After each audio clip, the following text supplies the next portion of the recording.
Welcome to Sports Insider here on cleveland.com. I'm your host, Chris Fedor. No Dan Lobby today, so I am flying solo, but that's okay. We're in capable hands here on cleveland.com. Any questions, any comments, go to the comments section at the bottom of the post. Coming up, we'll talk about the Indians as they get ready for the second half of the season. They'll open up the second half of the season tomorrow against the Cincinnati Reds. Also, Browns 2 weeks away from training camp getting started. Mary Kay Cabot, our Browns beat reporter, is going to join us. But right now, joining us, he was at the Vegas Summer League, one of our Cavs beat reporters, Chris Haynes. What's going on, man? I'm all right, Fee. How about yourself, man? So I said that you were at the Las Vegas Summer League. A lot of excitement there in Vegas, huh, Chris? Yeah, outside of the basketball arena, yeah. But it was pretty much a lackluster summer league this year. A lot of I think the buzz wasn't there that was there last year when you were there. Andrew Wiggins and Jabari Parker were kind of highlighting the tournament. So it was pretty much dim this year. But you did get a chance to talk to a number of different players, executives, coaches around the NBA. You got their thoughts on the Cavs, the ones that would actually talk to you. Did you get the sense that people start to feel like, well, the Eastern Conference, it's all about Cleveland, and then there's a huge gap the rest of the way? Yeah, that was pretty much the same from everybody.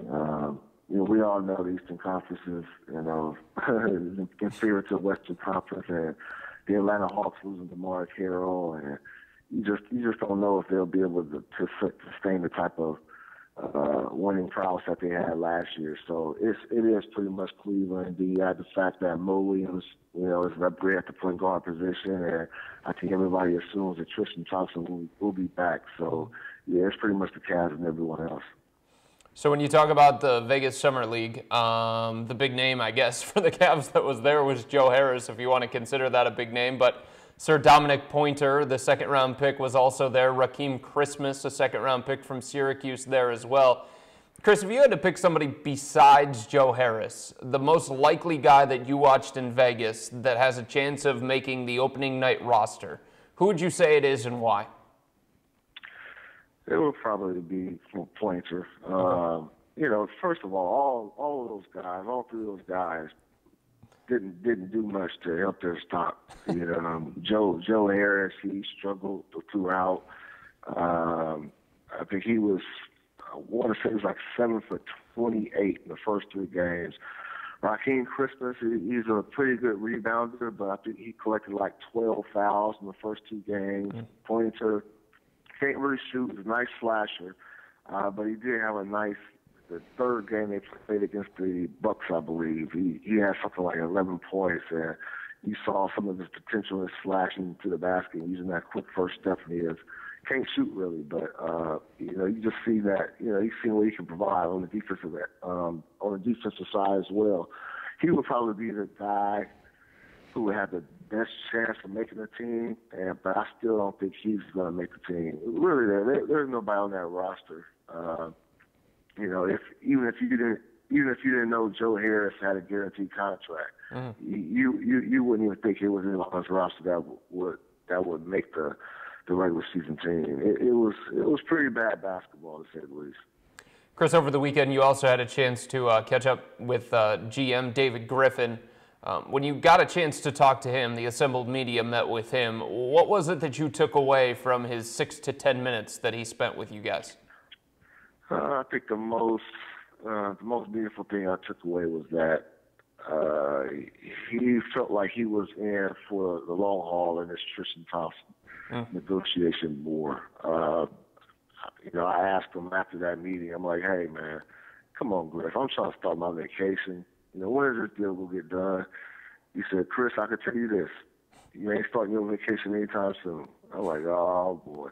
This brings you back to, I was covering the Eric Bledsoe deal last year in Phoenix, and that went all the way up until near training camp. So I don't know. It's the same people that's working that deal, Rich Paul and Mark Termini, same people that got that deal done late, same people that are doing this Tristan deal. So that doesn't look good, especially for Cavalier fans who want to make sure they get their team back in a timely fashion.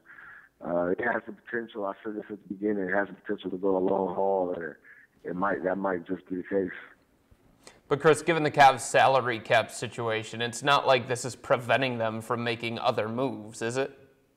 No, they can go out and they can get a deal done with Delhi. They can go out and get that find that player for that veterans that veteran salary. So no, they can definitely go out and do that. But it's really time consuming when you're trying to get a major piece, a major player to your core. When you're trying to get them done, it's real time consuming. So I definitely can't see a situation where they probably won't make any other moves so that Tristan deal is done. But no, that Tristan is not preventing them from going out and getting anybody else right now.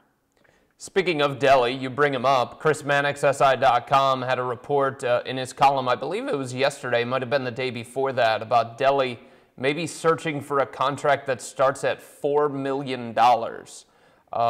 When you hear that number and Matthew Dellavedova, what do you think? No, that's not $4 million over 2 years. That's $4 million per year, correct? Right, to start with. Oh, man. Look, Dellavedova, he made himself a household name in the playoffs. But even with the salary cap spike, I don't know if he's worth $4 million. I think he stepped into a situation where he had to play, had to perform, and when you're playing with LeBron James, your skill set is going to be even enhanced more. But at the same time, you got to make sure you try to maximize off what you can get right now. And that's what Dellavedova and his agent Billy Duffy are doing right now. So I can't blame them. I can't knock them. They're trying to get what they can get. $4 million, I think the Cavaliers are probably trying to hold off on that right now, because I really do think there was a number of point guards, even marginal point guards in this league, that could have stepped up and kind of played a serviceable role, in what Delhi did last year. So I think $4 million, man, I'll be very surprised if we got that. Chris, if you're not comfortable with $4 million, if the Cavs aren't comfortable with $4 million, give me a number that you would be comfortable with. I said, I'll take $4 million over 2 years, something like that, or 2.5 each year. I just really don't see. Look, Delhi plays hard. I get the fanfare, I get all that, I get the Delhi mania, I get all that. But come on, I'm talking actual basketball, actual substance on the court. There's a lot of guys who could have gave you that production and probably even better that was in this league. They just didn't have the opportunity to play on the Cleveland Cavaliers roster. So, but for what he's done and what he's accomplished, and the new fanfare and all the jersey sales, and give him 2.5 a year. I think that's what $3 million will even be stretching it, but I guess I will understand if they got it to that number. I think the other thing to consider here, Chris, because the Cavs brought Mo Williams, he's going to be the primary backup to Kyrie. So this isn't a situation like it was last year with Delhi, where he was going into the season as Kyrie's backup. We're talking about the third point guard on this roster at this point. Exactly. And you're talking about paying your third point guard $4 million a year. That's more than Mo. That's more than Mo, exactly. That doesn't make much sense. Unless David Blatt has something to do with these negotiations, because we know he loves them from Delhi. Unless he's in there saying, pay my guy, whatever it takes, I just don't see it happening. But like I said, Dellavedova's name is going to be it's never going to be as high as it is now. So he has to try to maximize on that potential. And like I said, I can't blame him for that. And Billy Duffy, he's one of the most prominent, most shrewd agents we have in this league. If there's somebody that can get it done, it's him. Chris, I appreciate you joining me, man. Anytime, Fedor. Take care. All right, there he is, Chris Haynes, our Cavs beat reporter, joining us here on cleveland.com Sports Insider. Chris Fedor with you. Coming up, we'll chat with Paul Hoynes. We'll talk to Mary Kay Cabot as well. The Cavs, they're in an interesting spot here when it comes to what they can do for the remainder of this offseason. And there's a lot of conversation again about Matthew Dellavedova. What is he worth? What is he going to get on the open market? Chris Mannix, SI.com, says he wants something that starts at $4 million. If the Cavs don't go with their own guys, if they go outside of what they currently have on the roster, what they're trying to bring back on their own, they've got about $1.2 million left of the mid-level exception. Part of that goes to Mo Williams. And they also still have to figure out what they're going to do here in the next couple of weeks when it comes to the Brendan Haywood contract. So continue to check out cleveland.com/Cavs for all of the latest information on the wine and gold. Right now, let's go to our next guest, our Browns beat reporter, Mary Kay Cabot. Mary Kay, thanks so much for joining me. What's going on? Thanks for having me, guys. We're just in the little bit of a lull before camp gets rolling on July 30th, so it's kind of a quiet time. The guys are all out, scattered across the country, working out, doing their own thing, and getting ready for camp to start soon. You mentioned that camp is starting in 2 weeks from today. Give me the storyline or the position battle that you're going to be most intrigued with, Mary Kay, the one that goes beyond the quarterback spot. Let's see. That's a really good question. Well, I think one of the position battles to look at will be cornerback, where Justin Gilbert is trying to make a comeback from what some teammates described as a wasted year. Can he do it? He's a number 8 overall pick from last year, and I think that's just huge to see what he's going to be able to do and accomplish this season. That's one area. Then I think you have to look at running back. What can Duke Johnson bring? Can he step up and be that featured guy? Are Isaiah Crowell and Terrence West going to hold him off? So that's another place to look. And then there are a number of minor battles to look at. Will Cam Irving be able to unseat John Greco there at the right guard spot? And these are just some of the things that I'll be watching for. Mary Kay, you bring up the defense, and that's been a big topic of conversation this offseason when it comes to the Browns. They have used a lot of different resources to improve that side of the ball, whether it be free agency, first-round picks, second-round picks. Do you feel like this is the year that the defense takes that step, becomes an elite defense, and if so, why? Yeah, I really do think they can. They have to stay healthy to be able to do it, but the missing pieces last year were really along the defensive line and the ability to stop the run. They finished 32nd overall against the run. And again, like you said, they put their resources there.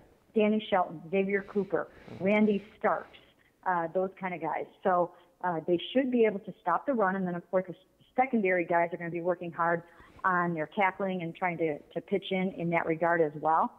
So I do think now they will be able to put it together. They also have to be able to get to the quarterback and rush the passer, and I think you'll see more of that this year from a number of different guys. Can Nate Orchard come through? He had 18.5 sacks last year, but only 3 the year before. Which one is he? Is he the guy that can get going and wrap up the quarterback? You've got Armani Bryant coming back. I think that they have everything it takes to be a dominant defense, and I really do think that they will be one this year. Another guy that I'm looking at, Mary Kay, Barkevious Mingo. I mean, we're talking about a former top 10 pick here. Again, you mentioned Nate Orchard, somebody drafted to be that kind of guy. Armani Bryant drafted to be that kind of guy. Would you consider this season, this one upcoming for Barkevious, to be a make-or-break year? In some ways, yes, but it all depends on how they view him and what they're trying to get out of him. Have they determined that he is a coverage linebacker and they're going to get that role out of him and he's going to do it well? Or are they going to try to see if he can become the edge rusher that he was drafted to be by the previous regime? Now, this year he will be operating with 2 shoulders instead of 1. So, once he uses the speed to get there, can he wrap up now that he actually has 2 good working arms? So, it all depends on how you look at him. If you're looking at him as a pass rusher and he can't get the job done, then I think that you would have to classify him as, somewhat of a bust. If you have realized that, we can get a lot out of him in other ways, then, he's probably not what you would have hoped for as your number 6 pick, but, he can be useful in many ways. So I'm very interested to see, what their view of him is this year. And they kind of, threw the challenge out to him. Jim O'Neill threw the challenge out in minicamp where he basically said, there are a lot of guys competing for that edge rush position, and, we'll see what he's got. Maybe not the best player on defense, Mary Kay, but give me the guy that you think is the most important for the Browns defense. The most important for the Browns defense, I would have to say still right now, I think it's Joe Hayden. I think you just have to have that shutdown corner, that guy that you can put on, the number one receiver against the opposing team, and he can lock down that side of the field, and you know that you're good to go. And he opens things up for other people as well. I mean, it gives other guys the opportunity to get interceptions because they're getting the ball thrown their way. So I would have to say that I'd put Joe right up there. Mary Kay, I cannot get through this interview without asking you about Johnny Manziel in the quarterback position when it comes to Josh McCown and Johnny. If the Browns had their choice at quarterback, like if they could pick the winner of the quarterback competition, who do you think they would take? Do you think they'd want it to be McCown, or do you think they'd want it to be Manziel? Well, you know what? The way that of course, I would think that they would want their former number one overall pick. Their former number one pick to be their starting quarterback. In a perfect world, that is what you would want. But the reality of the situation is he's not ready. They know it. He knows it. And probably everybody else, that practices with him or watches him knows it. He's not there yet. He started 2 years in college, and he's still very, very young and very inexperienced. He's learning the pro game from the ground up, and he's not ready yet. So in a perfect world, he would be ready, and they would be heading into this season ready to see what Johnny Manziel can do. Instead, he's not there yet, and Josh McCown will likely start the season unless Johnny shocks everyone. Mary Kay, thanks so much for joining me today on Sports Insider. Appreciate it. Sounds good. Thank you. There she is, Mary Kay Cabot, our Browns beat reporter, giving us all of the information on the Browns. Continue to check out the website, cleveland.com/Browns. Again, training camp for the Browns is 2 weeks away from today. And she mentioned some of the battles. There are going to be a number of them, and that's usually a good thing, too. It's not something where you're going with a certain player by default at a position. There's some talent now on this roster, and she mentioned the defense. It is the year, I think, given all of the money that the Browns have put into this defense, all the resources, the draft picks. It's time for this defense to take that next step. We've been hearing elite defense for the last couple of years, and it just hasn't happened. So maybe it's going to be this year.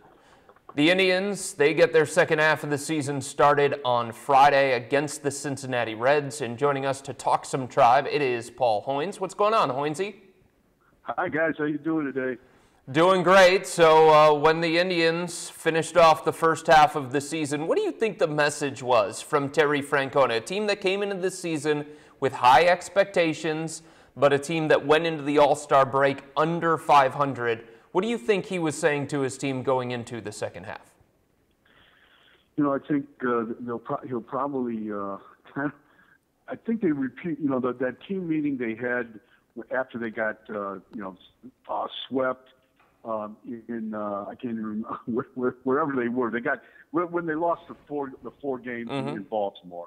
I think that is still, carrying over into the team. I imagine he'll say something, at the workout today in Cincinnati or before the start of the season series Friday night.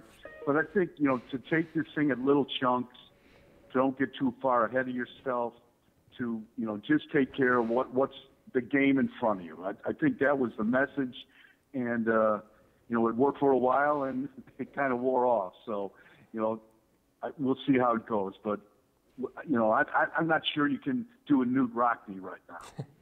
Hoynesy, obviously the thing that so many people are going to try and follow here in the second half of the season is whether the Indians can make a push, whether they can become a playoff team, if it means the AL Central, if it means one of those wild card spots. But beyond that, what would you say is the number one story that you're going to follow in the second half of the year for the Indians? I think one of them will have to be Corey Kluber. What happens to this guy? You're talking about a Cy Young winner from 2014, goes into the All-Star break with 10 losses. I mean, I was doing some research, and I think it might be the first time since like the 50s that happened to Don Drysdale, and that might be that a Cy Young winner has lost 10 games by the break the following year. So it's that amazes me, and it's all about run support. And can this team score enough runs for Kluber in the second half? If the Indians go through the trade deadline and they don't make a deal, what would that say to you about this front office? It would say the same thing it's been saying, for the last 3 or 4 years, that they're very conservative, very cautious, and they don't believe in the roster that they put together. In saying that, I mean, they don't think one piece is going to make this club a contender. Gotcha. Do you think one piece would make them a contender if it's a bat? No, I don't. I think I do know that if you start seeing them trading guys like Murphy and Rayburn, that's running up the white flag, because those are pieces that other teams would like, that could help a contender. And if you see that, then that they're just kind of they're going to start looking at their younger guys, and they're going to they've kind of pulled in their horns for the second half. So I remember a couple of years ago, Hoynesy, the Indians were looked at as having one of the better farm systems in Major League Baseball. And if you remember, they made that trade for Ubaldo Jimenez. They sacrificed Drew Pomeranz, Alex White. Now that the Indians have already brought up some of the guys from the farm system in Francisco Lindor, Giovanni Urshela, what would you say when it comes to the farm system for the Indians? Where would you say, not necessarily that it ranks in Major League Baseball, but in terms of guys that they would be willing to sacrifice, or guys that would garner interest around Major League Baseball? Do they have a lot of that? Well, I think they do. They do have some interesting guys, but they're all like at A, the A, like high A, double A maybe. Like Frazier and you've got, Cody Anderson is up here now, but they've got some interesting outfielders, Zimmer. Tyler Nakin, Jose Ramirez is an interesting guy to me. I think he would draw a lot of interest on the trade market. But are they ready to trade him, or is he the next Mike Aviles? Who knows? That kind of thing. But I think they have some interesting guys. But I just, to me, when was the last time they traded prospects? I mean, even when they traded Pomeranz and White, what are those guys doing now? Pomeranz is in the big leagues, but he's pitching out of the bullpen for the A's. He flopped in Colorado, and White has had all sorts of injury problems. Tommy John, the finger problem that he had in Cleveland. So I just don't see them giving up on a prime prospect. You're 11 games out of first place. You're 5.5 out in the wild card. I mean, I don't know. I think this team is going to have to show them something. It's going to have to show Chris Antonetti something before to push him into making a move. Do you think their run at the end of the first half of the season started to make the decision a little bit more difficult on Antonetti in the front office, though? Yeah, I do. I really do. I mean, they played a little better. They swept Tampa Bay. They kind of lost some steam against Oakland. But I think it puts them in that murky area that you're always in, that they always seem to be in at the break, that you don't know whether to sell or buy, and the second wild card is always sitting there. But to me, that's fool's gold. That's a swamp that you got to slog through, and there's all sorts of reptiles in there ready to eat you alive. Hoynesy, you were there at the All-Star game in Cincinnati, and I want to ask you, they did the Franchise 4. That was voted on by fans on, I believe it was MLB.com. The results for the Indians: Omar Vizquel, Jim Thome, Bob Feller, Tris Speaker. As an Indians aficionado, as somebody that has covered this team for a number of years and a baseball historian, what were your thoughts on how the fans did when it came to the Indians Franchise 4? Feller's got to be there. I think Tris Speaker's got to be there. But Boudreaux isn't there. Larry Doby isn't there. I think, I've got some problems with probably Vizquel and Tommy. I think, you're talking about 109 years of baseball, maybe 120 years of baseball since 1901, and Nap Lashaway doesn't make it. I mean, so you could go back and you can argue eras. I thought, who. I would like to see the age bracket of the people voting. I'm sure there wasn't too many 80-year-olds that seen Chris Fedor play that were turning on their laptops and voting there. So you got to take that into consideration, I think. Yeah, I think that's fair, and I think you kind of see that result when it comes to Omar Vizquel. I mean, I don't know about you, Hoynesy. I am kind of in the younger generation. I know how to turn on my laptop, and I've got all these fancy, useful technologies at my disposal, but I've never thought, hey, Omar Vizquel is the 4th best player in Indians franchise history. I never once thought that. Yeah, I mean, I love Omar. Don't get me wrong. I covered him for the 11 years he was here. I think he's a Hall of Famer, but is he a Mount Rushmore guy for the Indians? No, I don't think that. I think there's a lot of guys in front of him.